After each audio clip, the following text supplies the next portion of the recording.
Super Talk 99.7 WTN, Matt Murphy and the Matt Murphy Radio Show. Couple of, we're signposting just a little bit. In other words, I'm giving you a sense of where we are with some breaking news stories, and we'll welcome our next guest into studio with us, which has been a long time coming.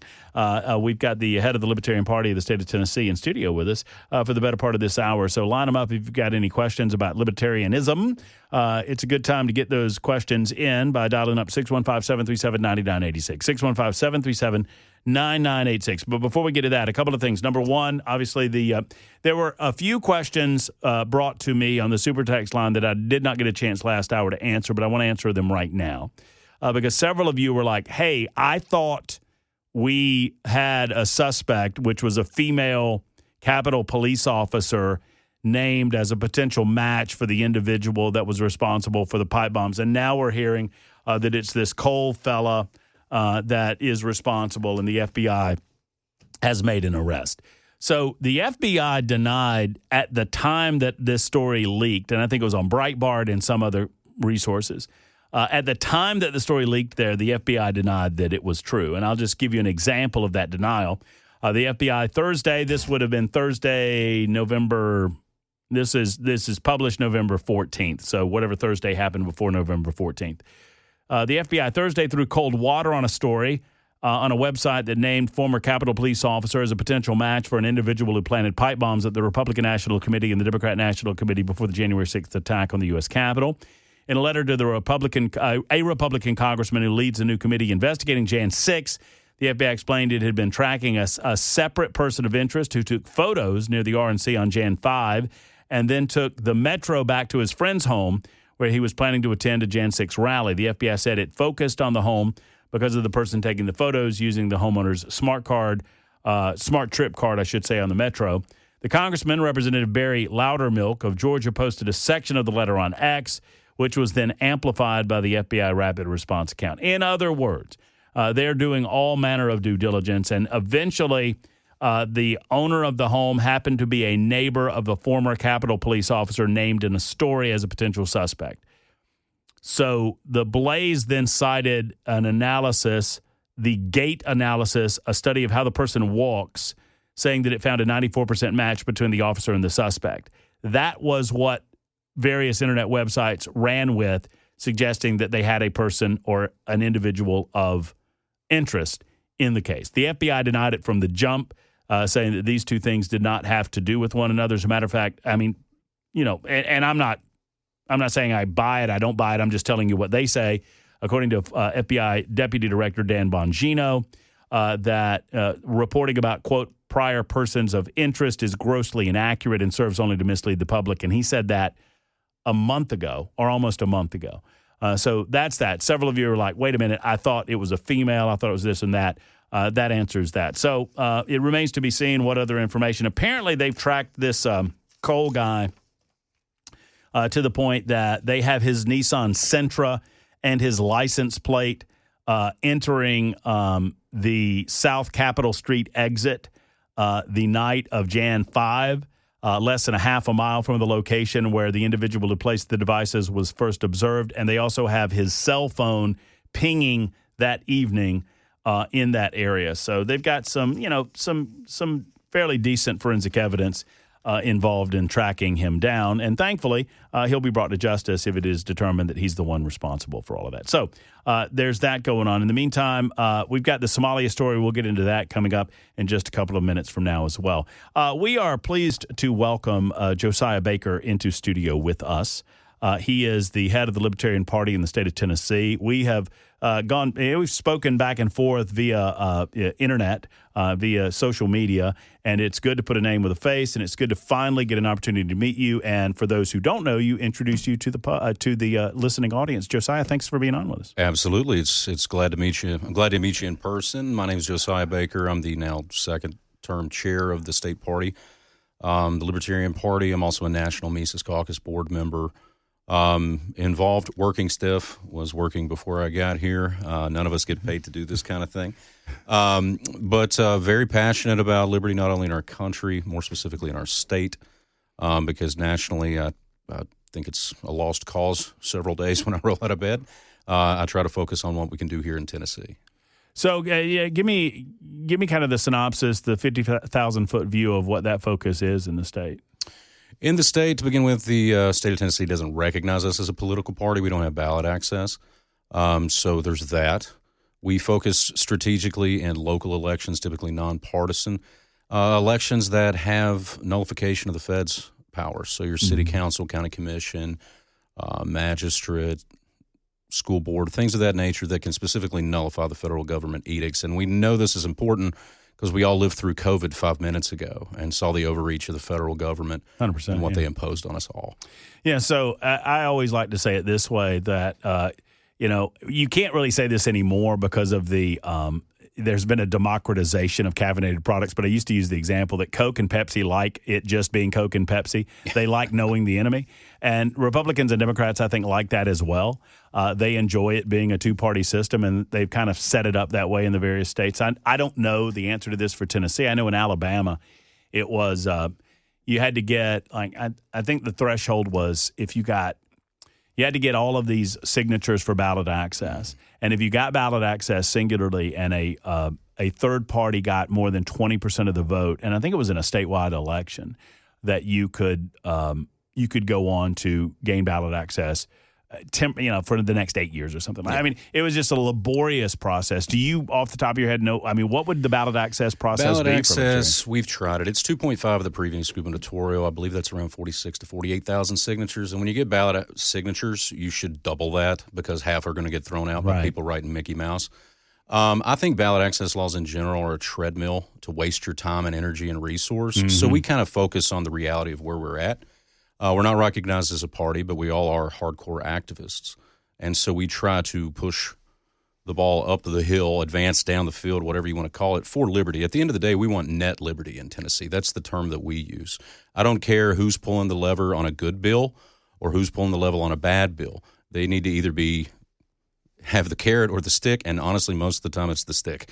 And they need to feel the pain of bad voting records. And that's we hold people accountable. We organize, we knock doors, make phone calls, email our state representatives and let them know where they're at. When's the last time that Josiah Baker got told that he wasn't a good libertarian? Because it's always the mark. You know the joke, right? The mark of a good the mark of a libertarian is that you have to have had someone or multiple someones tell you that you're not a real libertarian, which I've had multiple times. And I don't claim. I mean, obviously, I call myself a small L. You probably hear this a lot. I'm a small L libertarian. I don't belong to the party, but I believe in the basic philosophy of governance that, government serves best, that serves least and only when absolutely necessary, that I own me, that you do not own me. And with that ownership comes a level of responsibility that I'm willing to take on as opposed to handing it over to the government by fiat. I mean, is that your basic belief as well? Oh, yeah, 100%. And I'm sure I've been called that by several folks that I don't care about their opinion. It's just you have to kind of pick your battles of whose opinion matters. And at the end of the day, it's my wife and my parents and family. But when it comes to that kind of thing, man, you just shake it off and move on. And I think there's a lot of folks that espouse these values, identify with values. I talk about issues and values.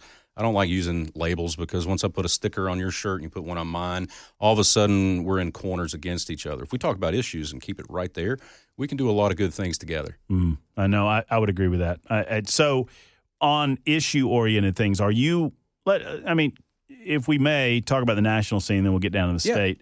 Are you pleased with the Trump administration? Or let me ask it a different way. Can you identify ways that you're pleased with the Trump administration and then maybe some ways that you're not so pleased with the Trump administration? I'm very pleased that he signed Thomas Massey's release of the Epstein Files bill. 100%. I'm very pleased that he released Ross Ulbricht like he promised us at National Convention he would do. Mm-hmm.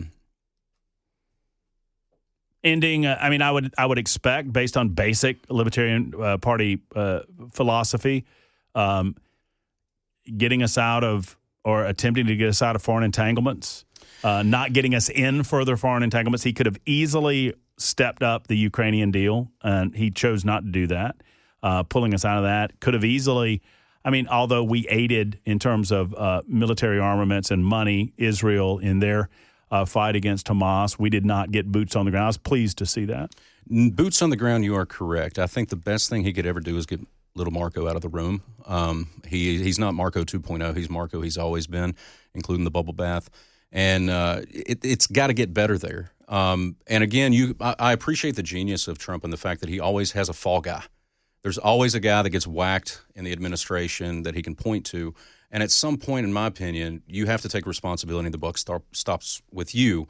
And I talk to a lot of my Republican friends about this, and it's a very frustrating thing. It's a table issue. Like, why are these people left to continue to glom on in an administration? And there's not accountability, and it's very frustrating. And the biggest frustrating thing for me, I was looking at the price of gold this morning, and since 2016, an ounce of gold went from $1,049, 300% to today in dollar amount increase, and that's because since 2016, man, we printed more dollars than we have in the history of the world. And people want to, you hear about the left. It's ironic the left talking about the affordability crisis when every single policy they want is going to make it worse. But it's a real thing that real people see. And the reason being, man, it's the Federal Reserve banking cartel that the government uses to pump out cheap dollars and rob you and me of our wealth. I've said this, and I'll see if you agree with it, that I believe that our national debt and our inability to stop overspending is the greatest existential crisis that the United States of America faces, that if we crumble as a nation, we'll crumble economically from within because of our inability to stop spending money that doesn't really exist. You're 100% right, man. I often think of Pat Buchanan's great quote that said, to save the country, we must abandon the empire. And for so long, the United States has become what it's not been and been perpetuated. And the D.C. Beltway, there's a reason it's the richest zip code in the world. It's because they get those cheap dollars. It doesn't. You and me don't get it. By the time we get it, inflation's already kicked in because of the monetary policy. Mm-hmm. It goes to the contractors. It goes to these people, and the tentacles keep reaching out, and no one can give you a good reason of why we do other than, well, China or Russia might feel it. We just look at Russia right now. They can't even beat Ukraine without U.S. pumping dollars constantly into that situation. And who here thinks Chinese communism is an effective way to run a country's economy, much less an empire? I don't. So our conversation with Josiah will go on for the entire hour. If you want to get in on it, 615-737-9986, 615-737-9986. And a lot of you are already weighing in on the Super Text line. I see you over there. It's 20 after the hour on Super Talk 99.7 WTN. Super Talk 99.7 WTN. A lot of you asking questions on the Super Text line of our guest, Josiah Baker. He's in with us. He's with the Libertarian Party of the state of Tennessee, and we're talking with him about influence in the state. And I feel it on a regular basis, and I feel like I'm a little bit of a part of it in the sense that I'm not affiliated with the political party, but I do believe in so many of the principles that they have been espousing for so many years. For those that aren't familiar, Josiah, I mean, what's your stump speech when you talk to people and explain to them what the Libertarian Party believes in? Yeah, we believe in self-ownership. You own yourself and your property, and essentially it all boils down to do not hurt people and do not take their stuff. It's that simple. And the role of government kind of begins and ends there as well, right? We empower government to do things that make sure that others don't hurt people and take our stuff, right? And at the same time, I apply that. I'm a very fair guy. I apply that same metric to government. Don't hurt me and don't take my stuff. We can get into tax code or whatever, but it's very funny. Any other group besides government would be considered a cartel or a gang the way they abuse the American people. So when it comes to tax policy, are you a fan of the fair tax? Dude, I would sign up for fair tax yesterday. 100%. All in. Yeah. Been all in for 20 years. Like the problem I think we had was at the time that it was really hot. I remember Neil Bortz used to talk about it all the time. Yeah, 100%. Used to listen to him. Enjoy. I'm glad he's in his RV now, having a good life. But like, the problem was a decent policy for that. It's way better than what we have. You had the means of information production are controlled by very few people at that time. Now we have technology. You have direct-to-consumer content. Like, you can go out here and do a phone video on Facebook Live, and people can see and hear your thoughts and listen. And I reject the idea that people are short attention span. There's no way Joe Rogan is consistently the number one podcast with 3+ hours of content. People have attention spans. Mm-hmm. It's just a matter of, make it entertaining, make it where people can consume it. And fair tax is not that difficult to understand, but sadly, for those that don't do the investigative research themselves, it's kind of easy to pull the wool over people's eyes when you talk about a 27% national sales tax. But what you don't understand is that the level of embedded taxation, the level of taxation currently at the federal level. Oh, the accumulation. Just the cumulative effect. And if you eliminate all of those taxes, you'll come out with a zero-sum game. But what happens is that you have infinitely more power and control about how you spend your money and how you are taxed, because you're taxed based on your consumption rates. Yeah, it's less highway robbery by a long shot. It's infinitely better. I mean, you're never going to get perfect. I don't live in Ancapistan in my head. What I would love to see a perfect society be, that's utopian, and it's not the world we live in. Fair tax would be infinitely better than this right now. Do you think libertarians get unfairly characterized as, like, quote-unquote anarchists? I mean, I have nothing – I mean, anarchy – honestly, I think the term anarchy is the biggest problem. Most people think V for Vendetta. Anarchy is just two people voluntarily engaging. We're engaging in anarchy right now. No one forced us. No government was involved. We're having a conversation as two free will people. When you go to the bar downtown, the bouncer at the door, that's the personal security. You're going in there choosing to spend your money.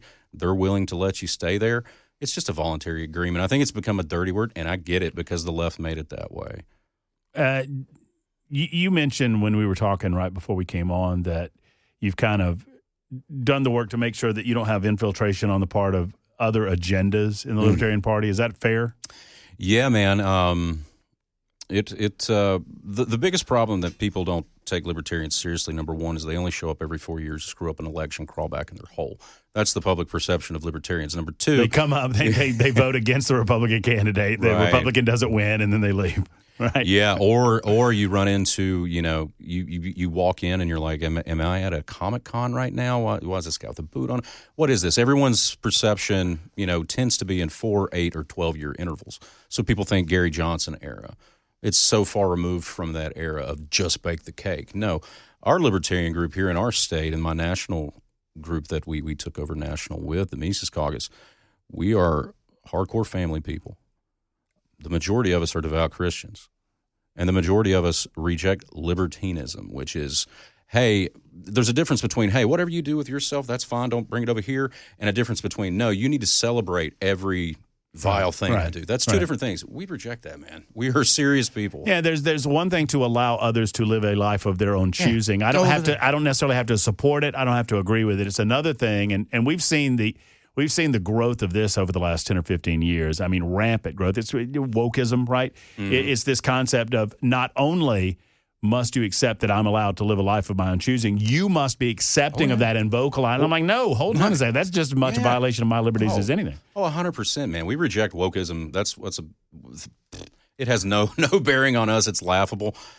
We got rid of all that. There are no leftists. We let them go back to their corners of their grandma's basement or wherever they're from.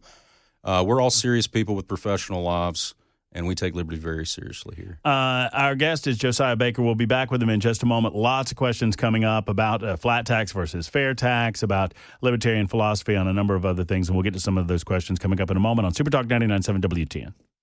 Hello, friends. It's Matt Murphy. You need insurance in your life. I mean, that word means something. And at T. King Insurance and Associates, they want to treat you the right way, and they want to deliver on their promise to insure you in a fashion that protects those things that are your biggest investments in your life, like your home and your car, two of your bigger investments. And at King and Associates Insurance, they protect those things with coverage that fit your life and fit your budget. Whether you're a first-time homeowner, a growing family, just bought a new vehicle, maybe you're shopping for better automobile rates, they make it simple with no pushy salespeople, honest advice, personalized service, and policies that make sense. Make sense to me, and I know they make sense to you. Plus, I love that they're local, they're independent, they work for you, they do not associate with any singular big insurance company. They work for you at T.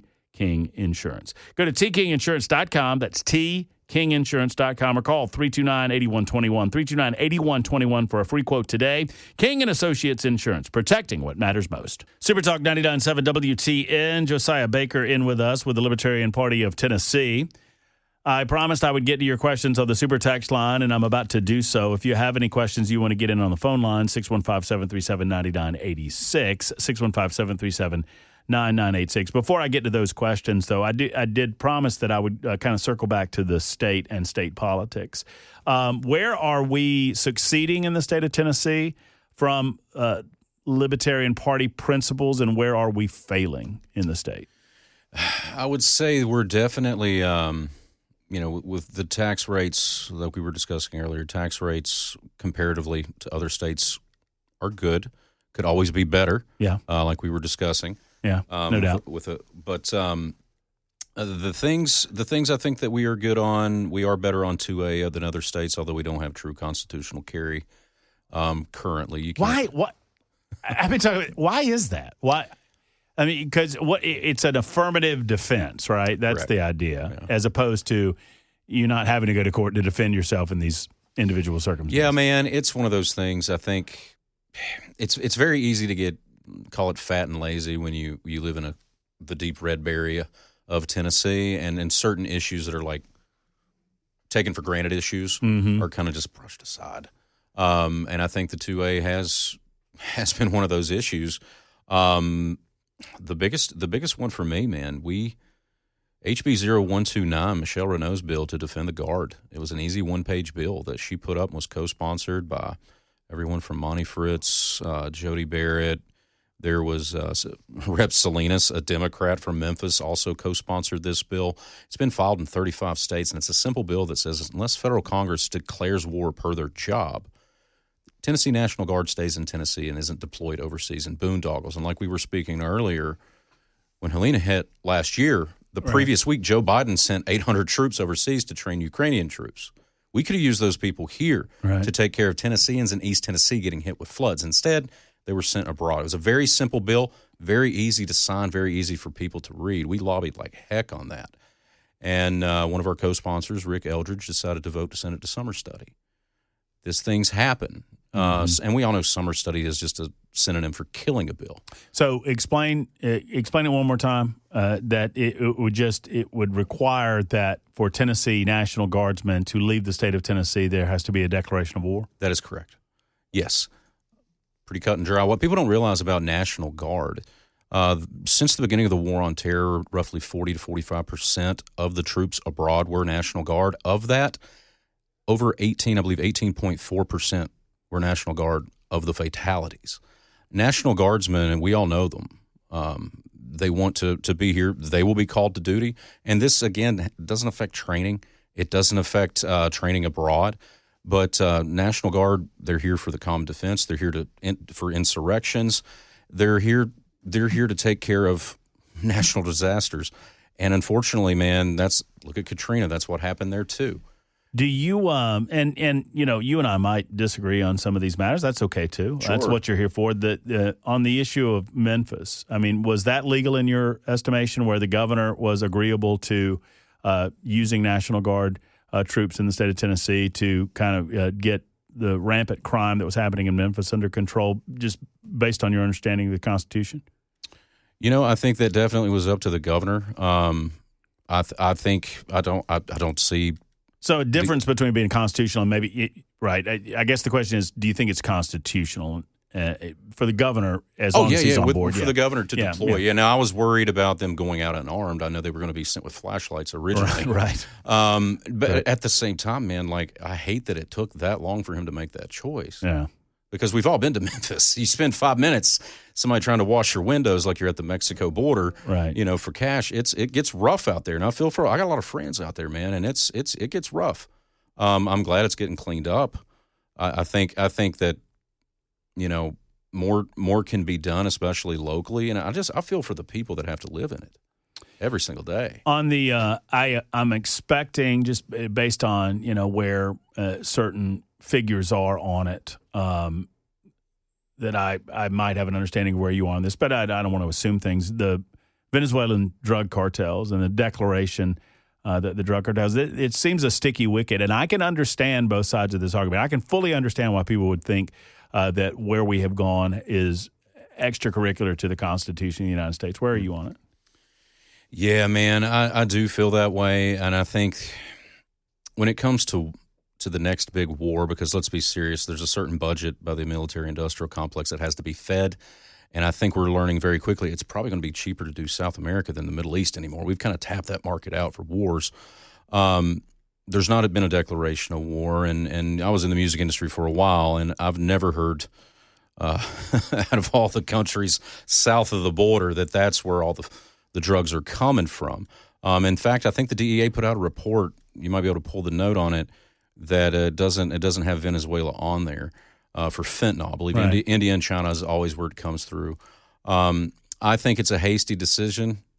The double tapping is pretty wild.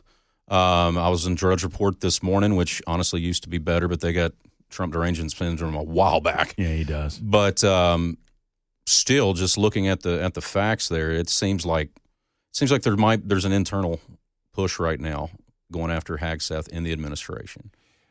So getting to some of the questions that are coming in on the super text line, 8695 wants to know, where do libertarians stand on welfare? Oh man, welfare. I think it should be ended. I think it's absurd to think that it's quote unquote charity to take money out of your pocket to give to someone else to make me feel good. Anything charity related, whether it be taking care of the poor, the sick, etc., should be done by local churches, families, and communities. No one knows who needs help there and who's exploiting more than the local people. And if you remove government funding from anything like we just saw while the government was paused, if something is worth funding, people will step up and voluntarily fund it. All of a sudden, Jay-Z, Beyonce, everybody opens their wallet. Mm-hmm. That right there is a market signal that if something is worth funding, people will put up money to do it. I asked the question during the shutdown with all of these charitable organizations stepping up, and you saw the news reports, local news reports, Fox 17 and all the rest. They're reporting, this group and that group, they're stepping up. They're going to feed you. Don't worry. You don't have to do it. And I'm like, well, if we can do this now, why aren't we doing this generally? And why are we routing everything through the government where every dollar you send up there, you're only getting 30 cents back, if that? It's a very sobering thing. It's almost like seeing a guy who's had a 3-day bender come off of it for 2 weeks, detox, and then all of a sudden he's sober-minded. We're addicted to government spending. Mm-hmm. And once you have that paused for a second, things kind of, it's like turning on a light and seeing the roaches scatter. They all go back to their original corners. It's beautiful to see because, again, man, like we were talking about Helene, if it wasn't for the Amish building houses in western North Carolina and eastern Tennessee, a lot of people would still be homeless. Federal programs, good luck. It's a hard pill for some to swallow, the idea that we don't need a federal emergency management agency. I mean, I would suggest that everything that needs to be done can get done on the state by state level, and there doesn't need to be any. Because all the federal government becomes is a checkbook, but the checks that they're writing, it's fake money. Yeah. They're borrowing against the future of the United States of America. Oh, 100%, man. And your average person doesn't understand, and nor do I, condemn them for it, because most folks are just living on a daily basis at their job and their grind, and they don't understand what happens when a government passes a bill. Where's this money coming from? It's either A, going to be taxed from you immediately, B, be borrowed from somewhere else, and God knows we've ran up the tab everywhere else, or 3, it's going to be printed out of thin air, and your dollar is going to be devalued. And this seems to be the most popular method that we see. What about bailing out the banks? Should that be done by the government? Yeah. I mean, no, it should not be done by the government. And we should never have bailed the banks out in 2008. No, businesses should be allowed to fail. That's called a free market system. We don't live in that. We live in more of what I would consider an oligarchical system. Honestly, we kind of live in something that's Mussolini's definition of fascism, where government gets to pick the winners and losers, and they're in big government and big business love each other. Look at COVID. Amazon, Target, Walmart, they all loved the lockdown measures because it crushed all the middle-class business owners. And it sent that money, the biggest wealth transfer in the history of the world during COVID. It sent the money back to the top. Big business loves big government. And honestly, it blows my mind the left can't wrap their head around that one. Wayne has a question for Josiah Baker, our guest. Hey, Wayne. Hey, how you doing this evening? Good. Got it. The question is that in this election with the 7th District, there was approximately 170,000 some odd votes that were cast total within all those counties.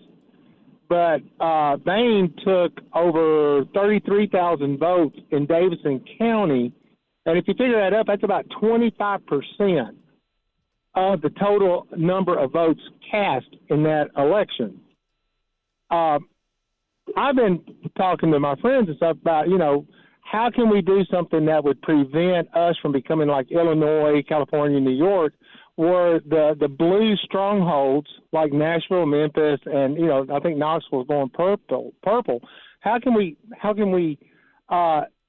what kind of legislation, what kind of things do we need to do instead of just sitting back and going, oh, that'll never happen here? Because that's what I hear when I talk to my representatives and stuff. Oh, well, we've got a good system, we got this taken care of, but yet these blue strongholds. I mean, let's face it, there was a lot of 33,000 votes, 25% of the total votes cast in that special election. Well, what are you? Serious. I'm a little confused. Maybe I missed it. What do you want the government to do? You want someone to adjust the way that people are voting? What? No. Okay. When you get one area or one group of people, that's the reason why we have an electoral college. So all the states, it kind of balances out. Now, I don't know where you are on the electoral college, but that between I believe in the electoral vote, college. Yeah. Okay, so that puts a buffer, that puts a protection between democracy, a democratic government versus a republic. Sure. In that majority doesn't rule. Well, if you look at what's happening here in Tennessee, especially in this election this week, is that if Nashville, Davidson County had made a stronger showing, or let's say Nashville and say Montgomery County, Metro and Montgomery County, had made a stronger, those two counties could have overrode the other, 10 counties that were in that district? Yes. And and I'm not saying, popular vote, more people wanted her, but we're looking at the demographics of where are your urban, we know that Memphis is blue. Wayne, I don't mean to rush you here, but I don't understand what you're at. You don't like the system of us voting for elected representatives? I'm confused.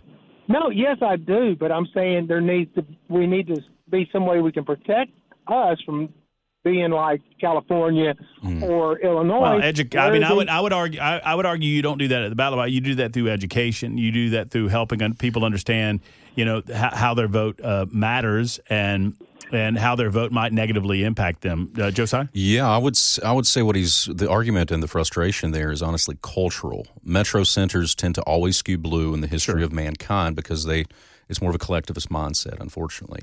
I would also say that, again, the answer is cultural. People need to start early. People need to repopulate.